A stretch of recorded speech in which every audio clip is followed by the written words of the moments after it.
This morning, we are also following the assassination that sent shockwaves across the country. Again, Turning Point founder Charlie Kirk shot and killed while holding an event talking to thousands of college students at Utah Valley University. The manhunt still underway in Utah. Mike Beau joins us now from the live desk with more on this. On the run, the FBI with an update right now. Let's listen in. All day yesterday, through the night last night, investigators from the State Bureau of Investigations, from county, from city agencies, the university, our federal partners with the FBI, the ATF, and many others. Those are just a few of the people that we have involved in this. I'd like to thank all of them for their strong work. Through all that work last night, we were able to make a few breakthroughs. We were able to track the movements of the shooter. Starting at 11:52 a.m., the subject arrived on campus, shortly away from campus. We have tracked his movements onto the campus, through the stairwells, up to the roof, across the roof to a shooting location. After the shooting, we were able to track his movements as he moved to the other side of the building, jumped off of the building, and fled off of the campus and into a neighborhood. Last night I communicated with Erica. The family's devastated.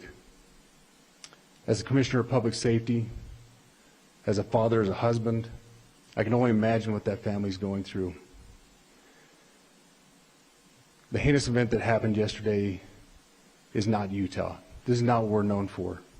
Over the past several weeks, we've seen this state come together to help families in mourning, come together as a community to show what Utah is known for a state of character, of service, of camaraderie, of a neighboring feel. We will not stand for what happened yesterday. We are exhausting every lead. We have every officer invested in this, every investigator, every local agency. The outpouring of support from the law enforcement community has been astounding. We are investing everything we have into this, and we will catch this individual. This morning I can tell you that we have recovered what we believe is the weapon that was used in yesterday's shooting. It is a high-powered bolt-action rifle. That rifle was recovered in a wooded area where the shooter had fled. The FBI laboratory will be analyzing this weapon. Investigators have also collected footwear impression, a palm print, and forearm imprints for analysis. Now, I understand there are a lot of questions about motive. I assure you that all leads, tips are being fully investigated. As of this morning, we have received more than 130 tips. We thank the community for that. Right now, a desperate manhunt underway in Utah to find the suspect in the assassination of Charlie Kirk. A news conference just wrapped up in Utah. We want to get right to Mark Beau at the live desk. You know, Mark, I was taking some notes here as we listened to that news conference. The FBI had some pretty big revelations, some new information about the suspect. A couple of things that stood out to me. We know the shooter came onto campus just before noon, and investigators were able to track his movements where he jumped off a building and ran into, and I say he, they didn't say if it was a he or she. Right. The suspect ran into a nearby neighborhood, so they canvassed that neighborhood going door to door. But one thing I thought was interesting, Mark, was that they said they had a clear picture of that suspect, but they were not going to release it, which makes you wonder if they're close to closing in on a person. What else have you learned? Well, clearly they don't want to tip off everyone just yet. They have these images. If it's not from the closed circuit TV on campus, it will be from those Ring cameras, as you talk about in the neighborhoods, Jan, because he went through a neighborhood and everyone has those cameras now. The newest information from the FBI news conference is that they have those pictures. They know who the suspect is. They have not made them public yet. Here's the latest information on your screen. This was just put together. So they have the high-powered bolt-action rifle recovered. That's the direct verbiage from the AP. So they found the gun. The Ring camera shows the suspect in the neighborhood. That will be key. 11:52 a.m., walked up the staircase and then onto the roof. So we now have that confirmed that, in fact, the shooter was on the roof. After the shooting, they say he jumped off and then ran to nearby neighborhoods. This all happened at the Utah Valley University there in Orem, Utah. That's where Charlie Kirk had been speaking at a campus event attended by Maybe 1,500 to 2,000 people is the estimate right now. As he was speaking, that shooter, one shot came out from the roof and hit Charlie in the neck. This is a time that all Americans should come together and feel and mourn what happened. Violence, which affects so many different people of so many different political persuasions, is an affliction of America. And coming together is what we ought to be doing, not pointing fingers of blame. A couple things I think need to be said, and I'm sure all of us would express it in our own way. Yesterday was a tragic day for America. Charlie Kirk was assassinated. From a Republican point of view, he was one of the leading voices in the MAGA world. He organized campuses to spread conservatism. On our side of the aisle, we saw him as a great force. I think Democrats, whether they agreed with him or not, understand that this is not the way you have discourse in the country. And we're just here as a group to say America cannot govern itself this way. We all have to speak with one voice and find the person who did this and bring them to justice. I also, like my colleagues, want to make very clear that there is no place for this political violence. And you think about Charlie Kirk's wife today, you think about those little babies that are never going to know their dad growing up. And I can't help but think about what's happened in Minnesota this summer. Same thing, right? A madman killing our former Speaker of the House and her husband, gunning them down in their house, attempting to kill another legislator, 8 bullets through him, 9 bullets through his wife. That all happened in our state. And the next one, I'm going to yet another funeral on Sunday of a little 10-year-old girl named Harper, gunned down. Well, they weren't politicians, these were kids while they were praying in Mass. Fletcher's funeral was last weekend. We were all there. The manifesto was political. It was all-purpose. The shooter was a all-purpose hater against every side, every which way. But that's what we're seeing right now, and it has to end, and we have to join together to condemn it. I want to echo what you've heard from my colleagues.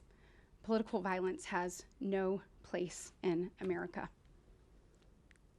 What we saw yesterday, and everyone saw it, is sickening. It is disgusting.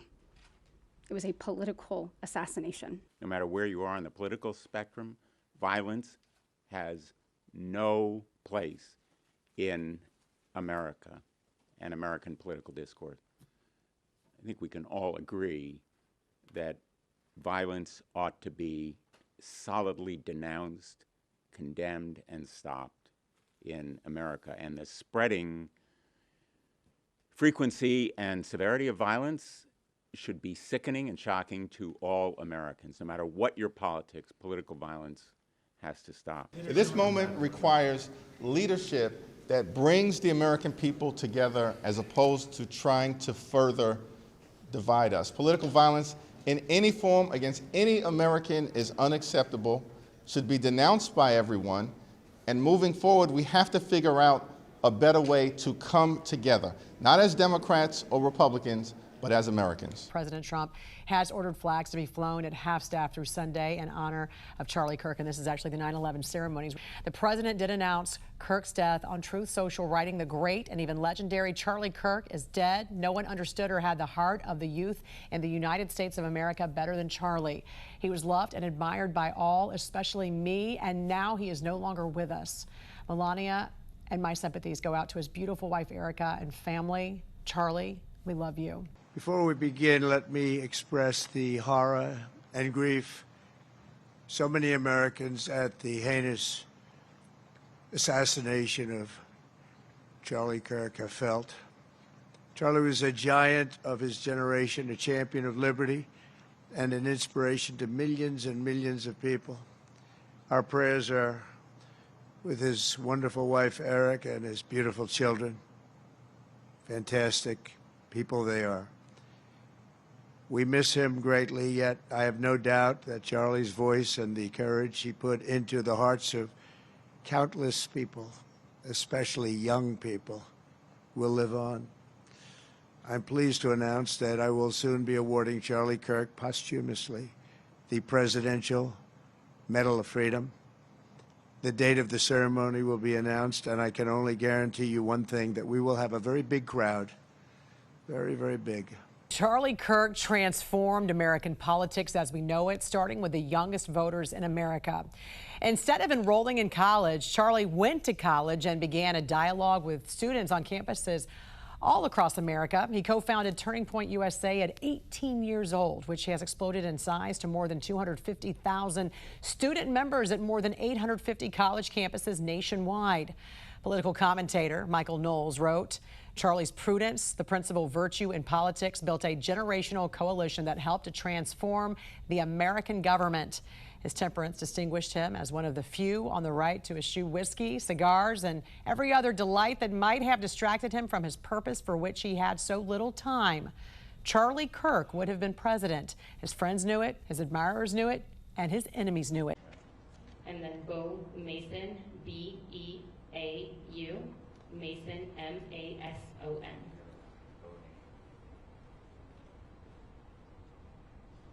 Everybody got that? Perfect. Hi everyone, my name is Hillary Kellner. I'm the Communications Director for the Utah Department of Public Safety. Today we will have two speakers, one representing the state of Utah and one representing our federal agencies. They will be providing some updates as well as a recap of what happened here at Utah Valley University yesterday. We will be able to take a couple of questions after they are done speaking, but it will be short in order to stay in tune with the president speaking at 9:45. So I'll go ahead and introduce Commissioner Beau Mason.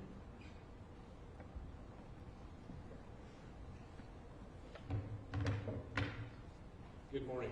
I'm Beau Mason, Commissioner for the Utah Department of Public Safety.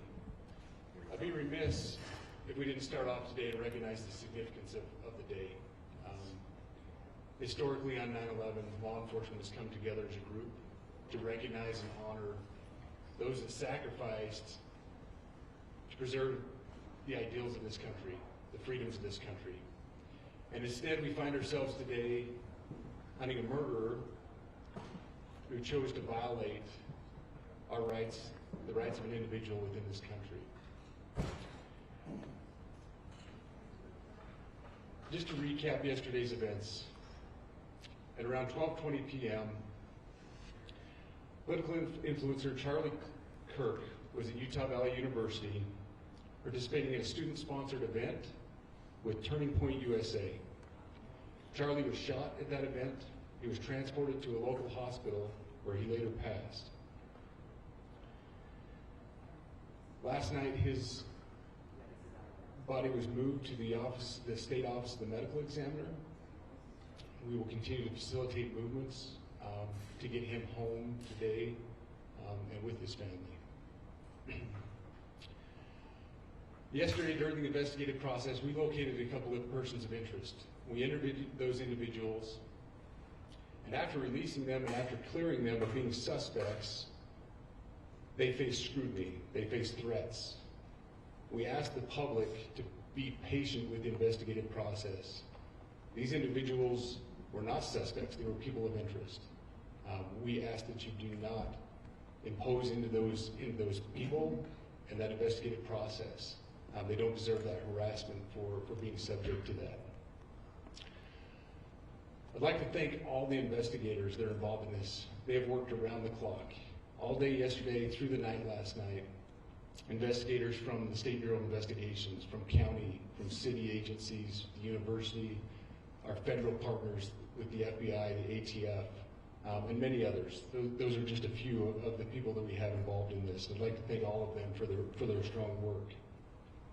Through all that work last night, we were able to make a few breakthroughs.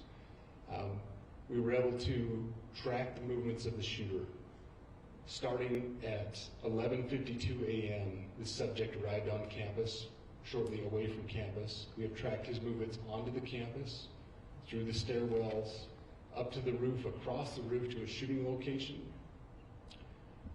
After the shooting, we were able to track his movements as he moved to the other side of the building, jumped off of the building, and fled off of the campus and into a neighborhood.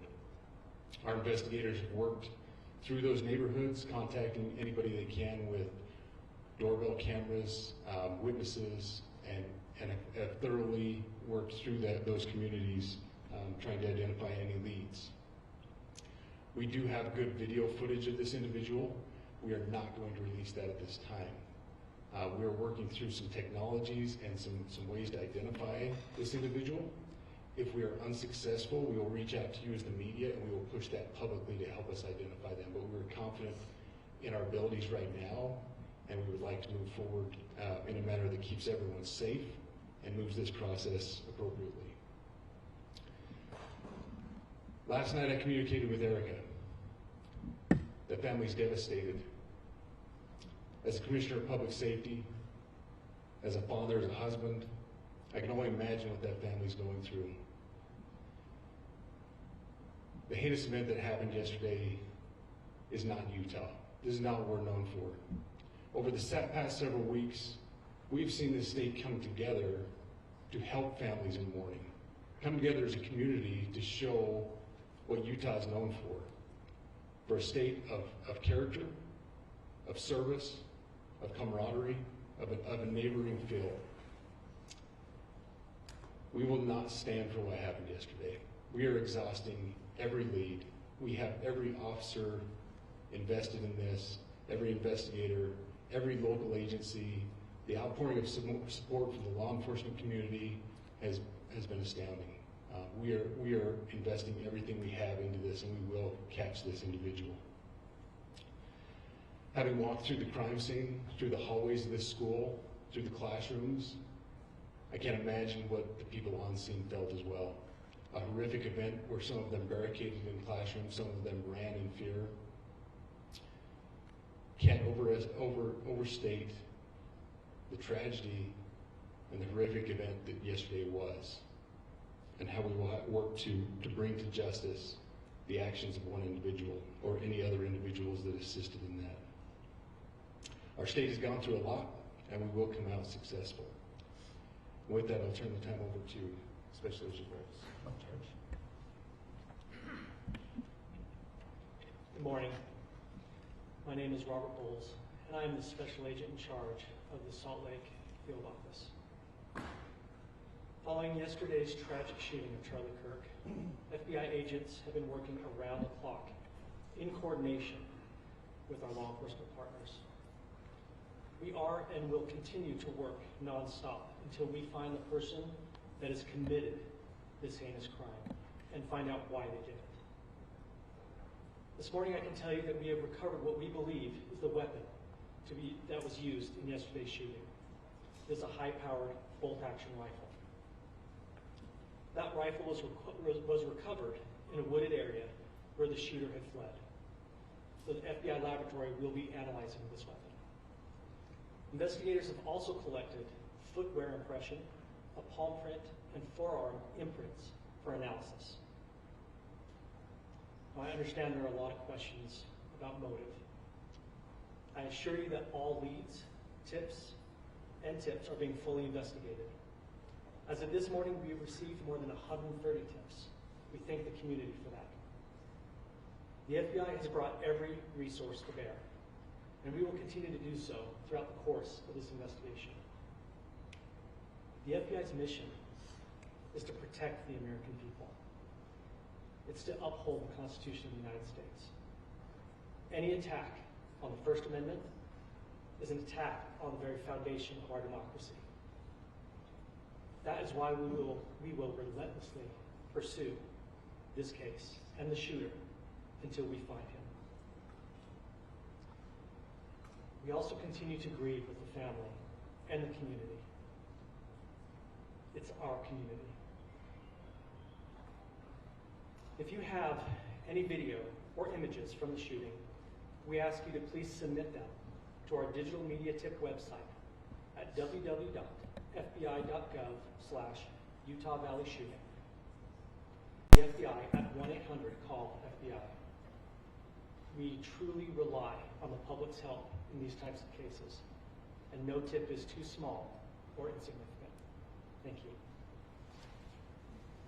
Commissioner James Matthews from Sky News. Can I ask a about the shooter. There's clearly information about him or her. You say you're confident at this stage in terms of tracking down who they are. Can you talk to us about their movements, their demeanor? Do you think it's a man? And also, can I ask, what were the security arrangements in place? Was that roof being monitored? It's a question many people will have, particularly after Pop. So what I'll release about the suspect is suspect blended in well with a college institution. We're not releasing any details right now, and we will soon, but right now we're not. But that individual appears to be of college age. We are confident in our abilities to track that individual. If we're unsuccessful in identifying them immediately, we will reach out for the public's help and the media's help in pushing those photos. That was a new development overnight, working through the night, studying those cameras. So that's something that's new and that we're working through right now. As far as the security, I cannot speak to that. Neither the Department of Public Safety nor the Federal Bureau of Investigation was involved in the planning or security of this event, and that'll have to be a question later for other agencies. Especially in this charge, I wanted to ask you, you mentioned that you found the gun in a wooded area. Do you believe that the suspect could be hiding in the woods, and is that suspect possibly still in this area? So that's a good question, and it's a question that goes to the safety of the community, right? No, not in those woods. We walked through those woods and secured it. As to the community, I can tell you that this was a targeted event. We don't believe the community is at risk. However, we're exhausting every resource to find him, and we will do so. Special Agent Beau, with the BBC, from the images you have, can you see clearly the suspect's face? You say he's college age. Do you believe he was from this university? And how far do you think he may have gone in this time span? So I can't comment specifically on his face or any details such as that, as it's continuing to be a part of the investigation, and again, we'll release that shortly. However, we're doing everything we can to find him, and we're not sure how far he has gone yet. And you do believe it's Beau? But you have a clear image of his face? We have images of the suspect. So between those images and the gun that you've been able to recover, do you believe you know who this person is, the person that you're looking for at this point? Again, as part of the investigation, we're not releasing any details such as that. Any fingerprints or DNA? We are exhausting all of our resources to be able to collect those, but that's, again, part of the investigation. How did the suspect get on the roof? Excuse me? You said you found the weapon. Have you been able to trace back the owner of that weapon or who purchased it? We are working on that, but again, part of the investigation that I can. One last question. Agent WLOS, there's been a lot of turnover at the FBI. Do you think that's impacting the investigation at all? Not at all. We've got complete and total support from everyone, from the director on down, and it's been an incredible supportive environment so far. Are tweets like the one yesterday useful, though, where we announced that there's a suspect in custody? All I can say is that we're working the investigation the best we have with the environment we're given. Those are all the questions for right now. Thank you, everybody.